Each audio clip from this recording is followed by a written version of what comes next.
This is Old Faithful, the Browning heavy machine gun, the biggest and toughest .30 caliber weapon we have, the gun that gives the rifleman continuous close support and protection in battle. It can deliver a large volume of fire. Of course, you can't fire long at the rapid rate, 250 rounds a minute, because in 2 or 3 minutes the gun will be steaming hot. But you can fire the medium rate, 125 rounds a minute, indefinitely. It's a water-cooled, belt-fed, crew-served weapon. Rugged, yet light enough to be carried easily by hand for short distances. Its adjustable mount makes it easy to place in cover and concealment. The low position mount can be used to take advantage of a shallow depression in flat terrain. Or the gun can be mounted with a tripod high, like this. Because of its firm tripod mount, the heavy machine gun can be fired safely over the heads of the riflemen. Even if you can't see your target, the dial on top of the mount, together with the use of the clinometer, makes indirect fire possible.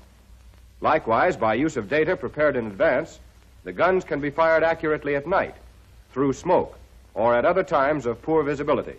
Principally because of vibrations, not all the bullets of any machine gun hit in the same place. They scatter slightly and make a regular pattern. The area in which they hit is known as the beaten zone. And on level terrain at this range of 500 yards, this zone is 140 yards long and 1/2 yard wide.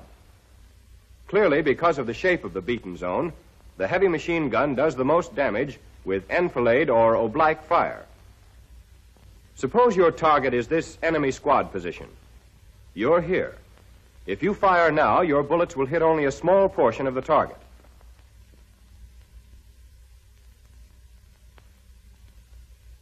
This is frontal fire.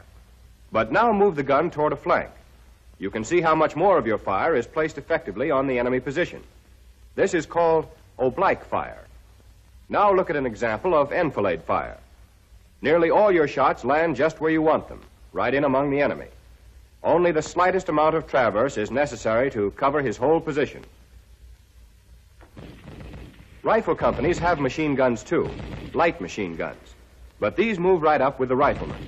They don't have the ammunition to cover large areas or wide targets. Those are your jobs, and they take lots of ammunition. If you have to hand carry ammunition more than 500 yards, it's hard to keep up an adequate supply. That's why you always use your trucks to get your guns and ammunition as far forward as you can.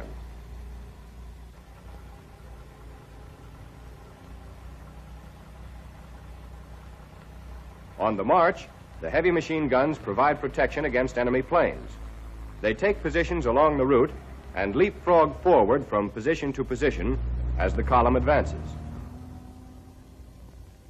The heavy machine guns also provide anti-aircraft protection in the approach march. Before an attack, rifle units usually go into an assembly area, and your machine guns move into position around it for anti-aircraft protection. Put them on high ground so you can see planes coming from all directions, and far enough apart so that one enemy bomb won't knock them both out. Camouflage your position at once.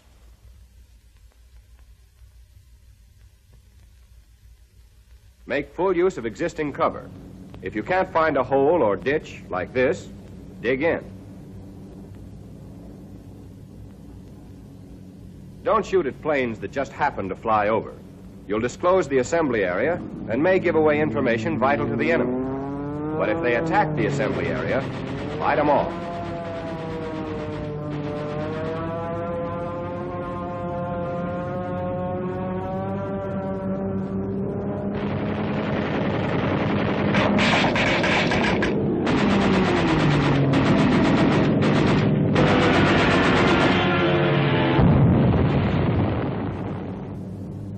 Before the attack starts, the battalion commander is assisted in reconnaissance by his staff and by a reconnaissance detail from the Heavy Weapons Company. His fire plan may keep the guns under battalion control, with each platoon firing on a separate target.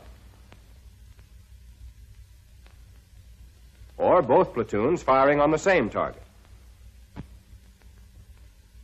Heavy machine gun platoons may sometimes be ordered to support individual rifle companies. In support of a rifle company, a platoon fires on targets designated by the commander of the rifle unit it's supporting, and never lets the rifle unit get beyond supporting distance.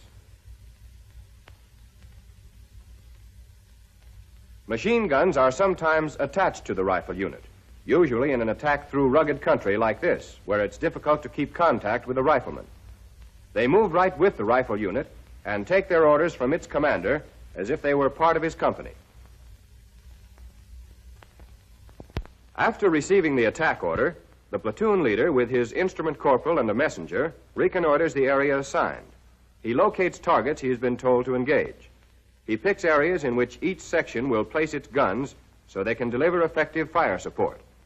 And effective fire support of advancing riflemen depends on your ability to see enemy targets which may halt their advance. If the platoon is not already moving forward, the platoon leader sends a message back to the platoon sergeant to move it forward to the designated off-carrier position. He also lets the platoon sergeant know of his ammunition requirements. Meanwhile, he has the instrument corporal get firing data, while he himself figures the safety limits for overhead fire. Now let's see how those safety limits are worked out. From positions in the rear, heavy machine guns support the advance of the attacking riflemen. The riflemen can move forward under this fire until they reach the safety limit, where the fire of the gun is masked. Beyond this line, they would be in danger of being hit by their own supporting fire. So the heavy weapons must cease firing or shift to other targets. From here, the rifle company's light machine guns play an important part until the final hand-to-hand action. The heavy machine gun has a flat trajectory at short ranges. This makes it difficult to support riflemen advancing over level ground.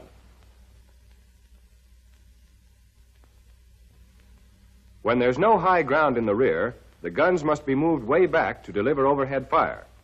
Normally, poor observation makes this method unsatisfactory. However, there's another way you can deliver effective support: by firing through gaps between attacking units. Extreme care has to be taken, because there's always a chance that the attacking riflemen might move into your field of fire and be hit by their own supporting fire. If the section leaders have not accompanied the platoon leader on his reconnaissance, he gives them their orders now. Once they have their orders, the section leaders move their machine gun crews up toward their firing positions.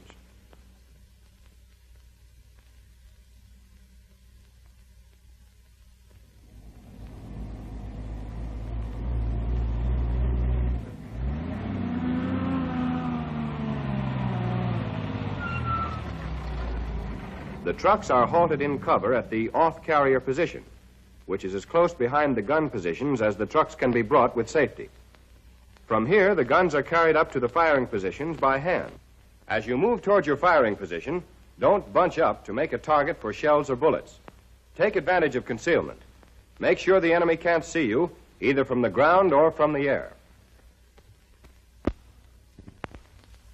The squad leaders, after signaling their men to halt, join the section leader for orders.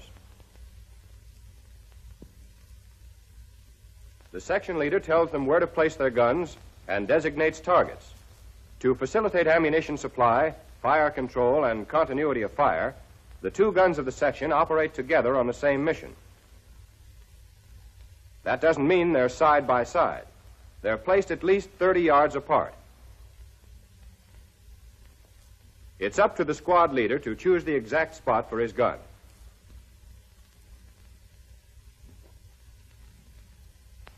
Take this position. If you placed your gun here, that tree would block your observation and cut down on your field of fire. So move over a few yards.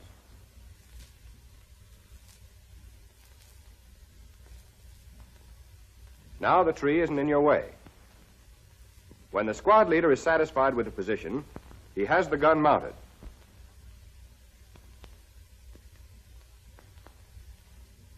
The enemy will be looking for your guns, and you've got to protect yourselves.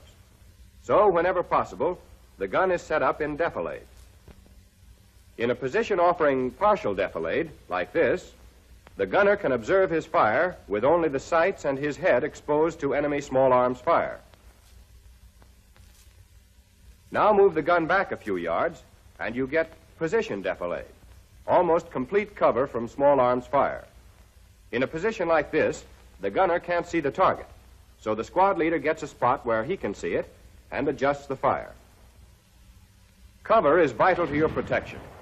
A drainage ditch, a shell hole, even a small depression in the ground will give you some cover. On dry ground, the gun will kick up a dust cloud that will broadcast your position. And when the enemy does locate your gun and starts to get your range, you've got to move and move fast. That's why you have to have an alternate position picked out in advance. A position nearby where you can continue to fire on the same targets.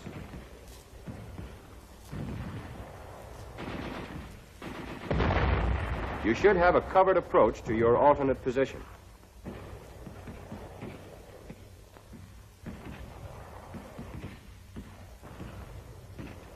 This time, make sure muzzle blast won't give you away. Wet the ground in front of your guns to keep the dust down. Now let's take a bird's eye view and see just when and how you move to your alternate position.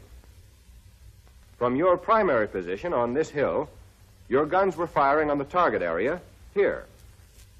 When the enemy discovered your position and shells began falling near the guns, you had to move. The section leader ordered the squads to move quickly along this route, covered by the hill, to the alternate position, where they could still fire their primary mission. Now, suppose in addition to your original job, you've been given a secondary mission. For instance, you've been ordered to place your fire here whenever the company commander gives the word. Obviously, you can't see or fire on that target from where you are. The hills are in the way. But a study of the terrain indicates that you can get effective observation and fire from this little hill off to the right. So you've already picked out a position on that hill which you can occupy when you get the word to change from the primary to the secondary mission. This new location is known as the supplementary position. A supplementary position is selected for an entirely new mission you can't handle from either the primary or alternate locations. Primary, alternate, and supplementary positions should be far enough apart to make it pretty certain that any shells the enemy throws at one won't hit either of the others. Now let's see why a covered route of approach is important. If you have one, you can come in like this. If there's little cover and concealment, you crawl in, one at a time, being careful not to expose yourselves. But what if there's no cover or concealment?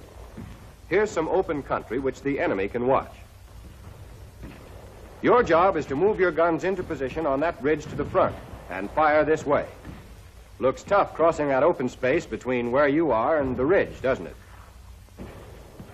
Well, this is how to do it when you can't avoid exposure. Mount your gun and wait in cover until the last possible moment. Then, just before the attack, rush your gun forward directly toward the firing position. The idea is to get into position on time, no matter how you have to do it. Once the guns are in position, each squad leader makes sure his gunner knows his target.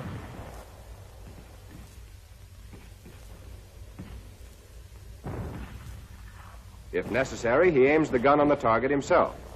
He has the gunner look through the sights. In that way, he can be certain that the gunner understands his mission. With the targets clearly in mind, the gunner checks the safety limit.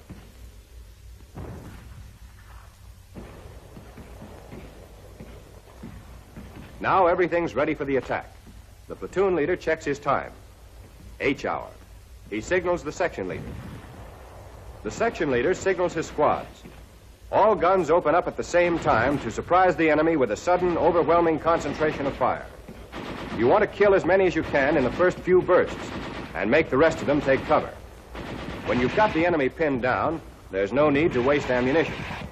Occasional bullets sprayed on his position will make him think twice before he pokes his head out. So cut your rate of fire.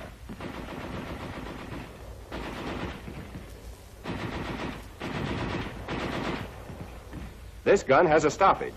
The gunner applies immediate action.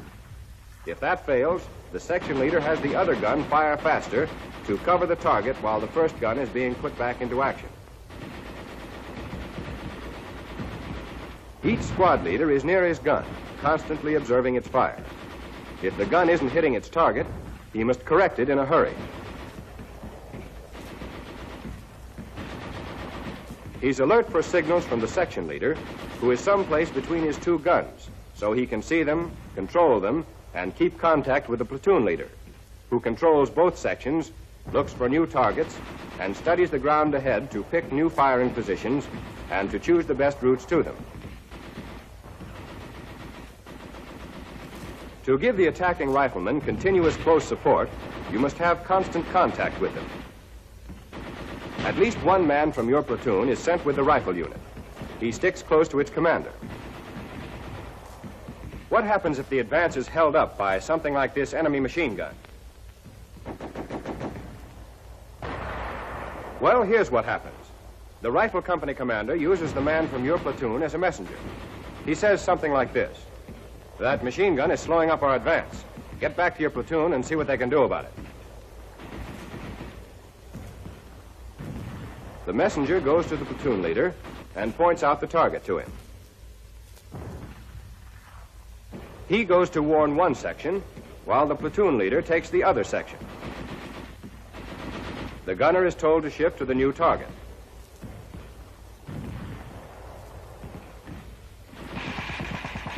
And the riflemen get the help they need.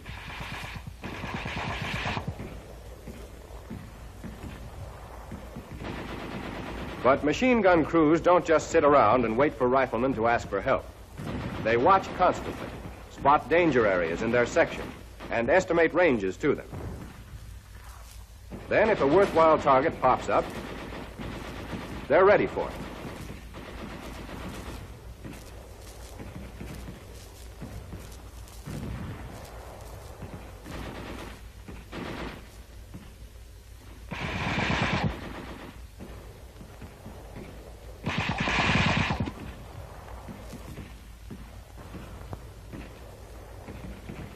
As our riflemen close in on the enemy positions, platoon leaders, section and squad leaders, and gunners watch the safety limit carefully.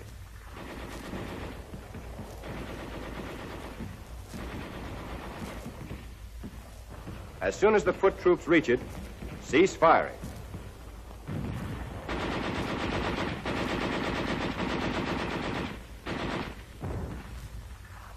Then shift your fire to pre-designated targets on the flanks or in the enemy rear.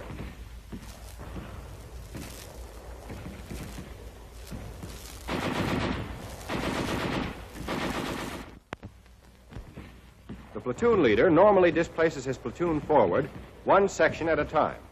He orders the sections to move at a given time or on his signal and goes forward with his messengers to reconnoiter routes and positions.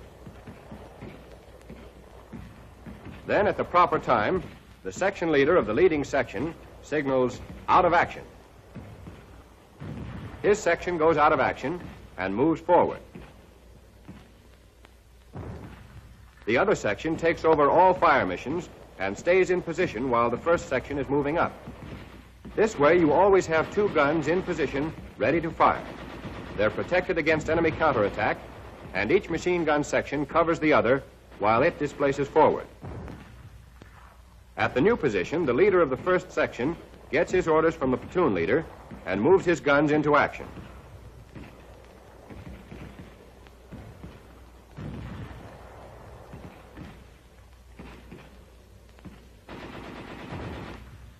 Not until this forward section is in its new position with guns trained on the enemy does the rear section go out of action and start moving up. Remember the idea. Whether you're operating under platoon control or alone attached to a rifle unit, while one unit is displacing, the other is always in position to protect it.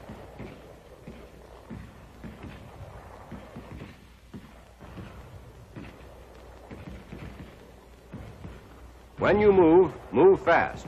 Use all the cover and concealment your route gives you. Keep well separated.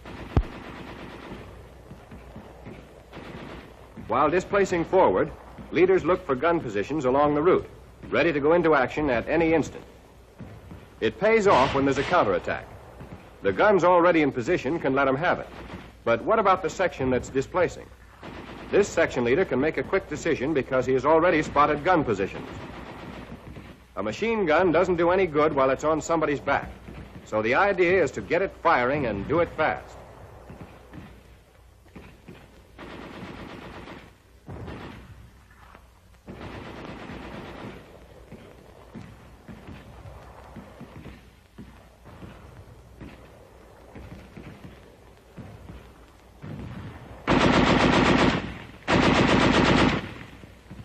That counterattack won't get very far.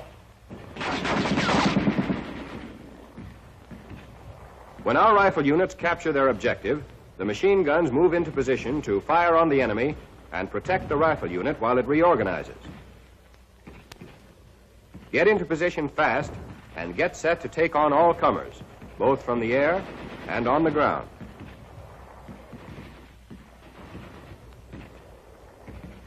Machine gun units can give support and protection at all times because their reorganization is automatic. When there's a casualty, each man moves up a peg.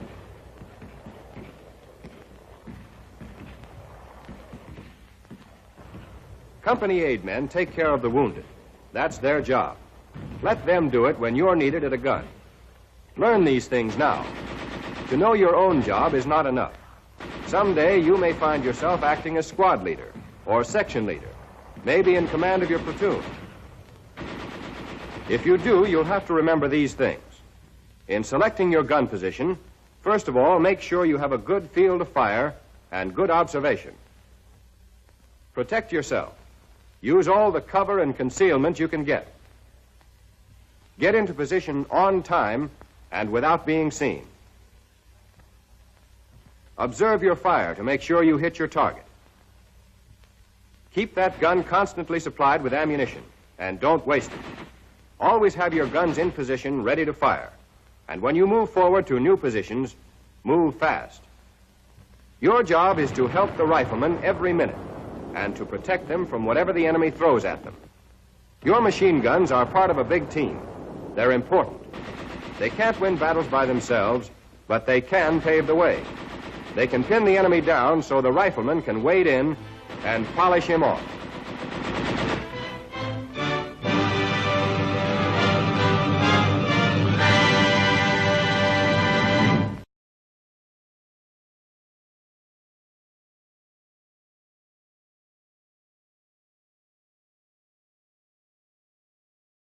The guns can be fired accurately at night, through smoke, or at other times of poor visibility. Principally because of vibrations, not all the bullets of any machine gun hit in the same place. They scatter slightly and make a regular pattern. The area in which they hit is known as the beaten zone. And on level terrain at this range of 500 yards, this zone is 140 yards long and 1/2 yard wide. Clearly, because of the shape of the beaten zone, the heavy machine gun does the most damage with enfilade or oblique fire. Suppose your target is the Browning heavy machine gun, the biggest and toughest .30 caliber weapon we have, the gun that gives the rifleman continuous close support and protection in battle.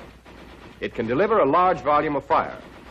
Of course, you can't fire long at the rapid rate, 250 rounds a minute, because in 2 or 3 minutes the gun will be steaming hot.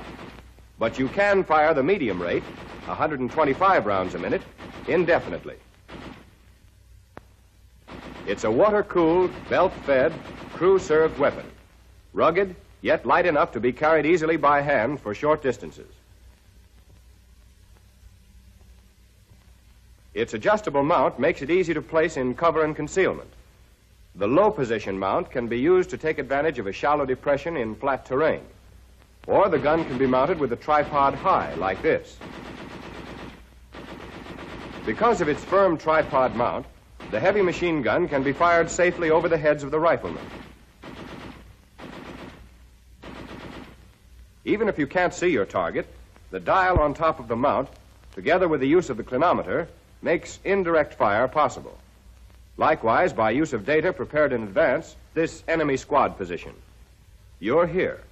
If you fire now, your bullets will hit only a small portion of the target.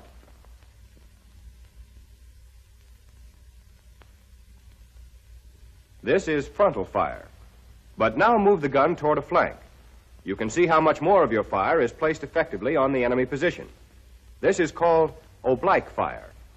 Now look at an example of enfilade fire. Nearly all your shots land just where you want them, right in among the enemy. Only the slightest amount of traverse is necessary to cover his whole position.